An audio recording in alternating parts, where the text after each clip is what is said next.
जय हिंद, जय भारत। साथियों, मैं मदन लाल आज़ाद, संयोजक संस्थापक all India bike boat taxi union.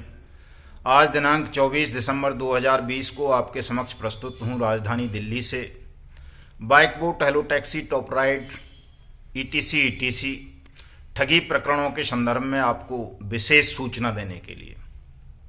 दोस्तों, जैसा कि आप सबको पता है, बाइक बोट टैक्सी स्कैम में अब तक 28 ठग गिरफ्तार किए जा चुके हैं और जो लगभग 50 ठग हैं वो अभी फरार हैं, नामजद। और सैकड़ों की तादाद में ऐसे भी हैं जो नामजद तो नहीं हैं, किंतु जांच एजेंसीज की जांच में वो इस ठगी प्रकरण में कहीं न कहीं संलिप्त रहे हैं। तो ऐसे तमाम लोगों की गिरफ्तारियां भी अब होनी आरंभ हो गई हैं। और जैसा कि मैं पहले भी बताता रहा हूं कि कोई भी ठग बचेगा नहीं, सबको अंततः जेल जाना ही होगा। जिस तरह से नोबल कोऑपरेटिव बैंक का चेयरमैन जेल गया है बाइक बोट ठगी प्रकरण में, ललित पांडे गया है, अभी वो मनोज त्यागी गया है। इसी तरह से आईडीबीआई बैंक के, आईसीआईसी बैंक के अधिकारी भी अभी जेल जाने हैं और वो IPS, IAS, ministers, MLAs, MPs और तमाम नेता भी जेल जाने हैं जिनका भी बाइक बोट टैक्सी से स्कैम से या किसी भी अन्य स्कैम से कोई भी संबंध रहा है। किसी ने भी इन ठगी प्रकरणों को संरक्षण दिया है या इन ठगी प्रकरणों में उनकी संलिप्तता रही है, तो उन लोगों का अंतिम स्थान जो है वो जेल ही होनी है। उन तमाम लोगों को जेल के सीखचों के पीछे कैद होना है जिन लोगों ने भी Bike Bot Hello Taxi, Top Ride, Radha Madhav Corporation Limited, Science City, Blue Fox Motion, Catchy Pixel, Via India, Street Hawk, Mushroom India, Hamari Sawari, Hamara वाहन, एनएमएम, एवरग्रीन इत्यादि इत्यादि ठगी प्रकरणों में ठगी की रकम का इस्तेमाल किया है। ऐसे तमाम लोगों को जेल भिजवाना, उनकी गिरफ्तारी सुनिश्चित करवाना, ये all India bike boat taxi union का और आप सबका कर्तव्य है, धर्म है। और इस काम को हम सबको मिलकर अंजाम देना है कि कोई भी ठग खुली हवा में सांस नहीं लेना चाहिए। किसी भी ठग की कोई भी प्रॉपर्टी, चाहे वो देश में हो, विदेश में हो, चल हो, अचल हो, वो तमाम संपत्तियां सीज होनी चाहिए, नीलाम होनी चाहिए और तमाम ठगी पीड़ितों का पैसा उन्हें मैं ब्याज के, मैं जुर्माने के और विद इंटरेस्ट के वापस मिलना चाहिए। दोस्तों, चूंकि तमाम लोग बहुत परेशान हैं, किसी ने बैंकों से लोन लेकर के इन फर्जी कंपनियों में निवेश किया था, तो किसी ने किसी फाइनेंस कंपनी से पैसा फाइनेंस कराया था, तो किसी ने अपने ईपीएफ या किसी ने अपने खेत खलिहानों को गिरवी रख करके इन स्कीम्स में पैसा लगाया था और तमाम लोगों की मेहनत की कमाई का ये पैसा इन ठगों ने हड़प लिया। और ठगों को बचाने के लिए सिस्टम में बैठे हुए बेईमान लोगों ने ठगों को संरक्षण दिया। हम काफ़ी लंबे समय से ये मांग करते आ रहे हैं कि जितने भी ठगी प्रकरण हैं वो प्रधानमंत्री की स्कीम्स के नाम पर हुए हैं और इन तमाम ठगी प्रकरणों की जांच सीबीआई से होनी चाहिए। और जो हमारी पार्लियामेंट ने सर्वसम्मति से 2019 में अनियमित जमा योजना पाबंदी कानून 2019 पारित किया था, उसके रूल्स को नोटिफाइड करा के अविलंब स्पीडी ट्रायल होना चाहिए, स्पेशल कोर्ट्स का गठन होना चाहिए, स्पेशल इन्वेस्टिगेशन एजेंसीज बनानी चाहिए, एसआईटीज का गठन होना चाहिए, ताकि जल्दी से जल्दी तमाम लोगों की मेहनत की कमाई उन्हें वापस मिल सके।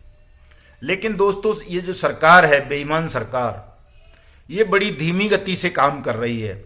आप लोगों के धैर्य की परीक्षा ले रही है, वो आप लोगों को हतोत्साहित करना चाहती है।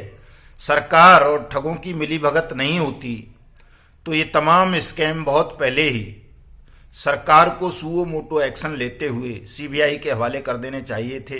अनियमित जमा योजना पाबंदी कानून 2019 के रूल्स को नोटिफाइड करके स्पेशल कोर्ट्स का गठन कर देना चाहिए था और अब तक तमाम लोगों की मेहनत की कमाई को उन्हें विद इंटरेस्ट और विद बेनिफिट के वापस कर देना चाहिए था। लेकिन सरकार ने ऐसा नहीं किया। जब आप तमाम लोगों ने सरकार पर दबाव बनाना आरंभ किया, सरकार को मेल भेजने आरंभ किए, सरकार की आलोचना Twitter, Facebook, YouTube, WhatsApp, Telegram और इंस्टाग्राम के माध्यम से करनी आरंभ की, तो सरकार को लगा कि अब मामला उसके हाथ से निकल सकता है, उसकी बदनामी हो सकती है, लोग सरकार की खिलाफत कर सकते हैं। तो सरकार ने धीरे धीरे ये तमाम स्कैम्स आर्थिक अपराध शाखाओं के हवाले करने आरंभ किए। बाइक बोट टैक्सी स्कैम में तो ईडी की भी जांच आरंभ हुई, एसटीएफ उसमें गिरफ्तारियां कर रहा है। Bike Bot Hello taxi scam दोनों के ठगों पर इनाम घोषित किए पुलिस एजेंसीज ने, और हेलो टैक्सी स्कैम में भी 4 लोगों को अरेस्ट किया गया, बाइक बोट में 28 को। इस तरह से कुल 32 लोग अभी तक जेल के सींचों के पीछे कैद किए गए इन दोनों स्कैम्स में। और अभी अभी जो सूचनाएं मिल रही हैं कि बाइक बोट टैक्सी स्कैम की जांच सीरियस फ्रॉड इन्वेस्टिगेशन ऑफिस के मार्फत भी अब आरंभ होने जा रही है। लेकिन दोस्तों, सबसे बड़ा सवाल यह है कि आखिरकार सरकार इस स्कैम को सीबीआई के हवाले कब करेगी, क्योंकि बिना सीबीआई और सेबी की जांच के जो विदेशों में संपत्ति इन लोगों ने आपकी रकम से बनाई है, जो रकम आप लोगों से ठग कर इन ठगों ने विदेशों में इन्वेस्ट की, विदेशों में बहुत सारी प्रॉपर्टीज इन्होंने बनाई, उनकी जांच कौन करेगा, उन प्रॉपर्टीज को कौन नीलाम करेगा? क्योंकि उसे तो लोकल पुलिस एजेंसीज को तो पावर नहीं है विदेश की, उसका वो तो सीबीआई और सेबी ही कर सकता है। तो ये सरकार सीबीआई जांच में और सेबी को इन केसों को सौंपने में इतना विलंब क्यों कर रही है? हाई कोर्ट और सुप्रीम कोर्ट्स में रिप्लाई फाइल क्यों नहीं करती? ये बड़े गंभीर प्रश्न हैं दोस्तों। इन गंभीर प्रश्नों का उत्तर तलाशने के लिए आप सबको एकजुट होना पड़ेगा, अपनी शिकायतें लगातार दर्ज करानी पड़ेंगी और सरकार के खिलाफ एक बड़ा आंदोलन अनियमित जमा योजना पाबंदी कानून 2019 के रूल्स को नोटिफाइड कराने के लिए करना होगा।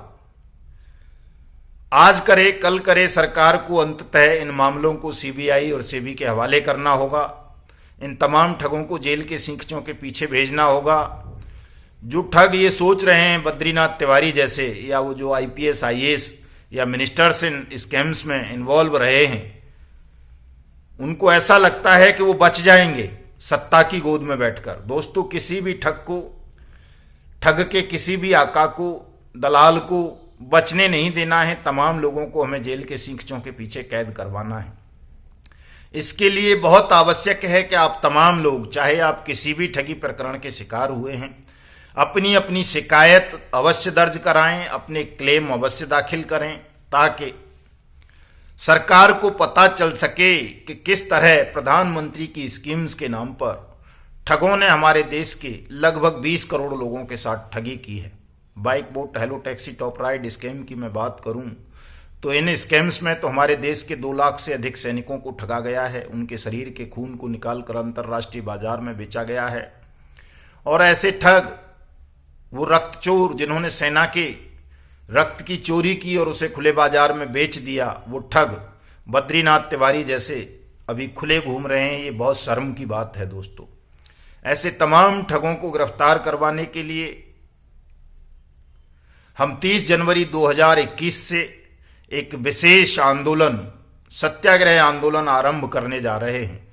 उस आंदोलन में आप तमाम लोग जुड़िए, क्योंकि जब अनियमित जमा योजना पाबंदी कानून 2021 के रूल्स नोटिफाइड होंगे तो उस कानून के रूल्स को नोटिफाइड होने से न केवल बाइक बोट टैक्सी स्कैम वालों को, बल्कि Hello Taxi, Top Ride, Science City, Radha Madhav, Catchy Pixel, Blue Fox Motion, NMM, Evergreen, Street Hawks, Via India, Mushroom India, Hamari Sawari, Hamara Vahan, जितने भी Go Ride, Go Bike, Go Way India, Hello Ride, इस तरह के जितने भी स्कैम्स हुए हैं, उन तमाम स्कैम्स के विक्टिम्स को फायदा होगा। उनकी मेहनत की कमाई उन्हें 180 वर्किंग डेज के अंदर अंदर सरकार को वापस करनी पड़ेगी।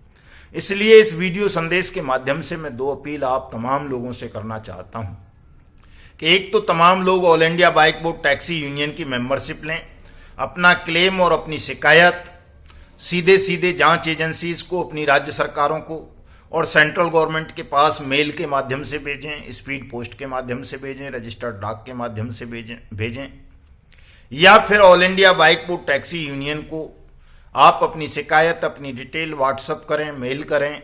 हम आपकी शिकायत को, आपके क्लेम को supreme court, Delhi high court और सेबी के समक्ष प्रस्तुत करके आपकी मेहनत की कमाई को आपको वापस दिलाएंगे।